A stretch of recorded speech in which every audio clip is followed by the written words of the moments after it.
1942 में नागपुर में बाबा साहब ने शेड्यूल्ड कास्ट फेडरेशन की मीटिंग में ऐलान किया कि मैंने दूसरा रास्ता ढूंढा है। जब हम सेपरेट इलेक्टोरेट नहीं पा सके हैं तो सेपरेट सेटलमेंट का रास्ता मैंने ढूंढा है और अंग्रेजों को रजामंद किया है कि सेकेंड वर्ल्ड वॉर खत्म होने के बाद हमारे लोगों के सेपरेट सेटलमेंट बनाए जाने चाहिए। अंग्रेजों ने मुझसे कहा है कि 20 साल के अंदर हम ये काम पूरा कर देंगे और मैंने मान लिया है कि जो लोग हजारों साल से गिराए गए हैं तो 20 साल के लिए कोई बहुत बड़ा समय नहीं है। ऐसा नागपुर में बाबा साहब ने ऐलान किया जुलाई 1942 में। लेकिन वर्ल्ड वॉर खत्म हुई, अंग्रेजों ने भारत छोड़ने का फैसला किया। पहली स्कीम सेपरेट इलेक्टोरेट की फेल हुई, दूसरी सेपरेट सेटलमेंट की फेल हो गई। जिन लोगों के हाथ में अंग्रेज सत्ता देकर गए उन लोगों से के सामने ये बातें मैं तो जानता नहीं हूं, आप में से लोग जानते होंगे कि उन लोगों के सामने ये सेपरेट इलेक्टोरेट और सेपरेट सेटलमेंट की बात बाबा साहब ने रखी या नहीं रखी। स्टेट्स एंड माइनॉरिटीज से पता चलता है कि उन्होंने धीमी आवाज में उन्होंने सेपरेट इलेक्टोरेट की बात तो रखी। जिन लोगों ने 1932 में नहीं मानी तो 1940 में भी नहीं मानी। अब सेपरेट सेटलमेंट की बात के बारे में मुझे ज्यादा ज्ञान नहीं है, लेकिन हमेशा मैं कोशिश में रहता हूं कि मुझे कुछ पता चल सके।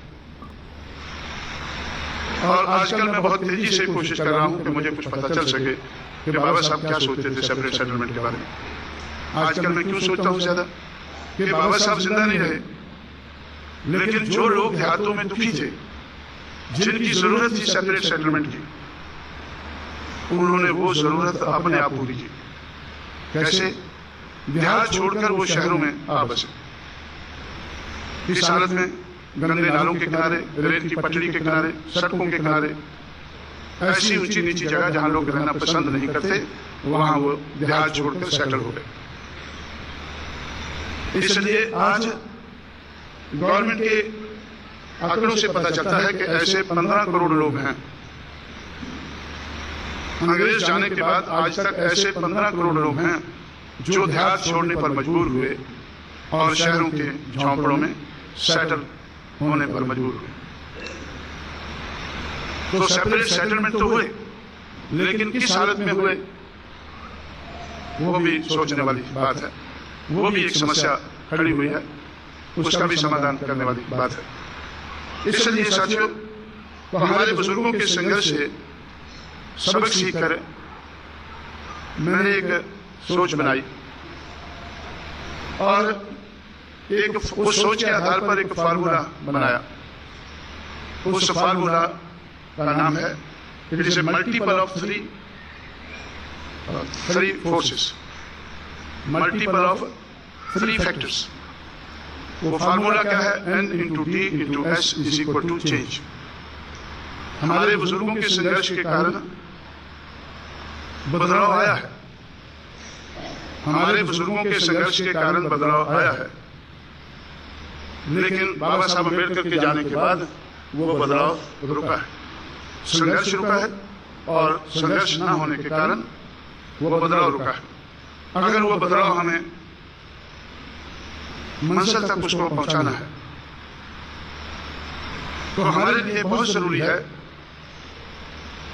कि हम सामाजिक और आर्थिक गैर बराबरी का अंत करें। जब ये कॉन्स्टिट्यूशन बना, संविधान बना, तो बाबा साहब अम्बेडकर ने संविधान में जो कमी है वो कॉन्स्टिट्यूएंट असेंबली के सामने रखी कि 26 जनवरी 1950 को हम विरोधाभास की जिंदगी में कदम रखने जा रहे हैं।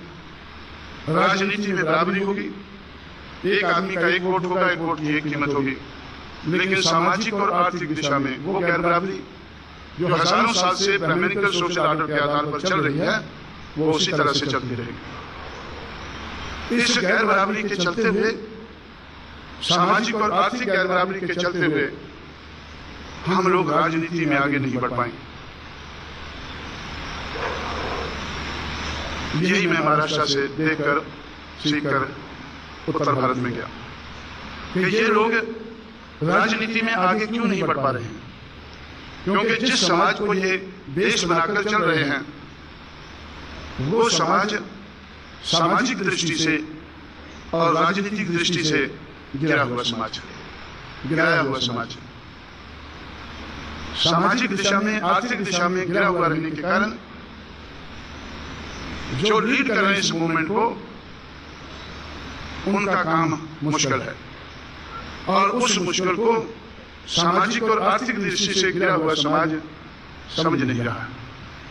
मैंने उस बात को समझने की कोशिश की, मैंने उस बात को समझने की कोशिश की और समझकर हल ढूंढने की कोशिश की। इसलिए उस वक्त मैंने महाराष्ट्र में रहते हुए ही बामसेफ नाम का संगठन बनाया था। क्यों? जो मैंने फार्मूला बनाया N/T/S=चेंज, उसमें बाबा साहब के जमाने में N और D तो थे, लेकिन S बड़ी मुश्किल से वो पैदा करते थे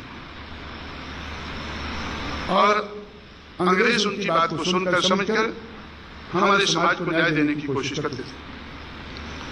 लेकिन मुझे ऐसा लगा कि बाबा साहब अम्बेडकर की कोशिश के कारण आज समाज के पास ऐसा है, आज समाज के पास स्ट्रेंथ है। जो स्ट्रेंथ फुले के पास थी, जो स्ट्रेंथ शाहू के पास थी, उस स्ट्रेंथ का सहारा लेकर जो उन्होंने मूवमेंट को आगे बढ़ाया, जो स्ट्रेंथ बाबा साहब के पास नहीं थी, जैसा तैसा करके थोड़ी बहुत स्ट्रेंथ पैदा करके उन्होंने मूवमेंट को आगे बढ़ाया।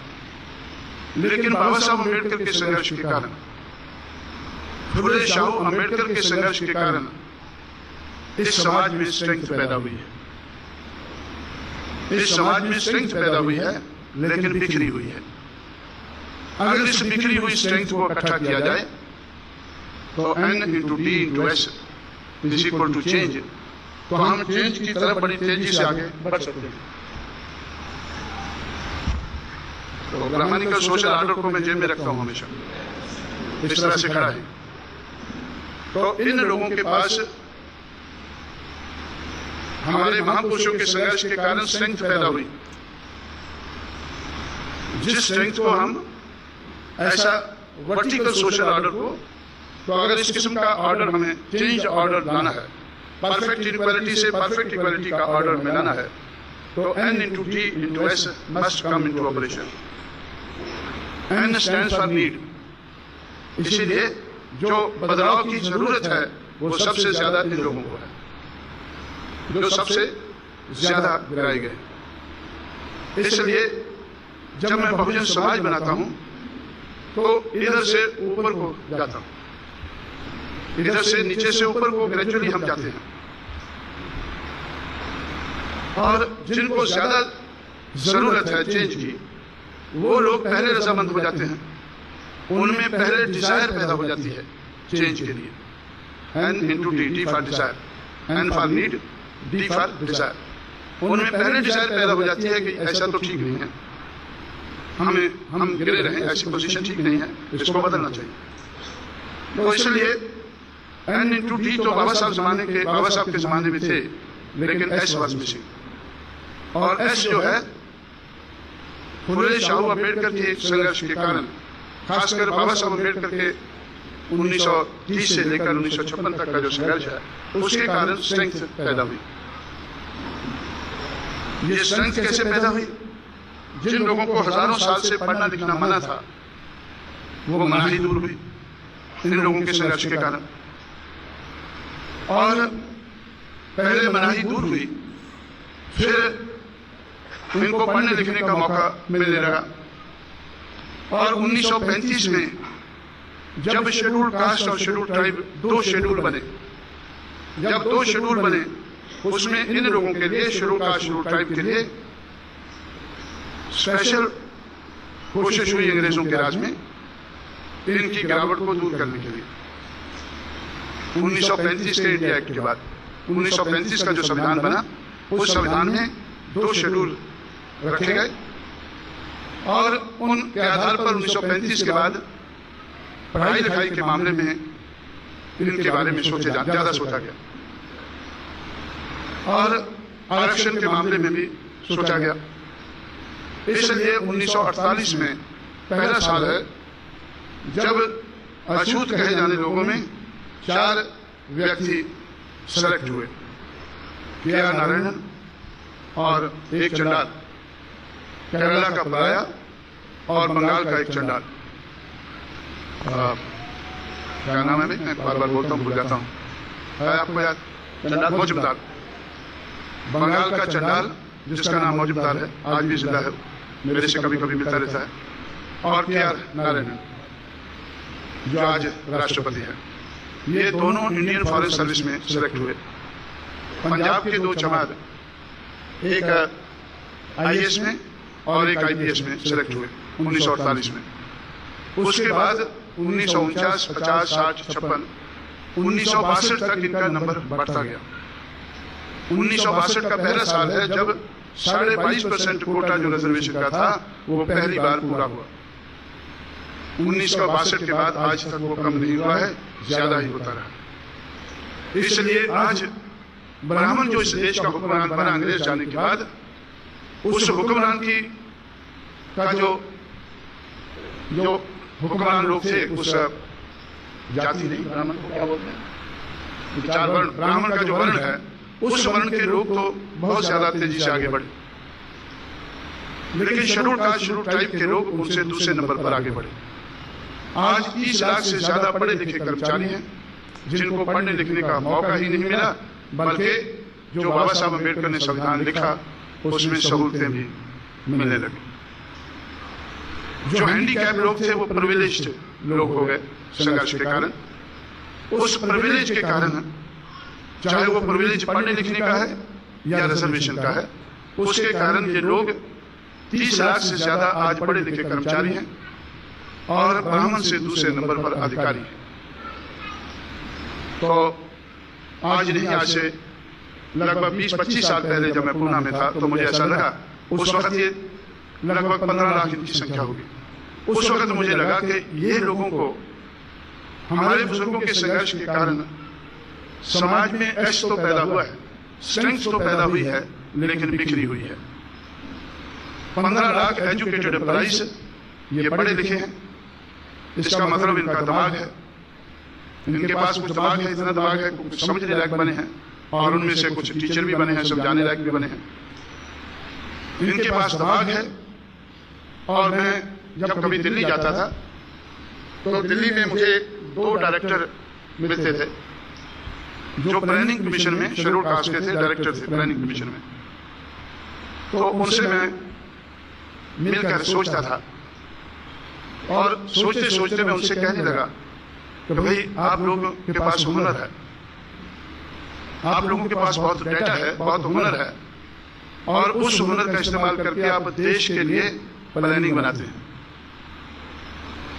लेकिन आप जिस समाज से पैदा हुए हैं और ऊपर उठे हैं, उस समाज के बारे में कोई प्लानिंग नहीं बनाते हैं,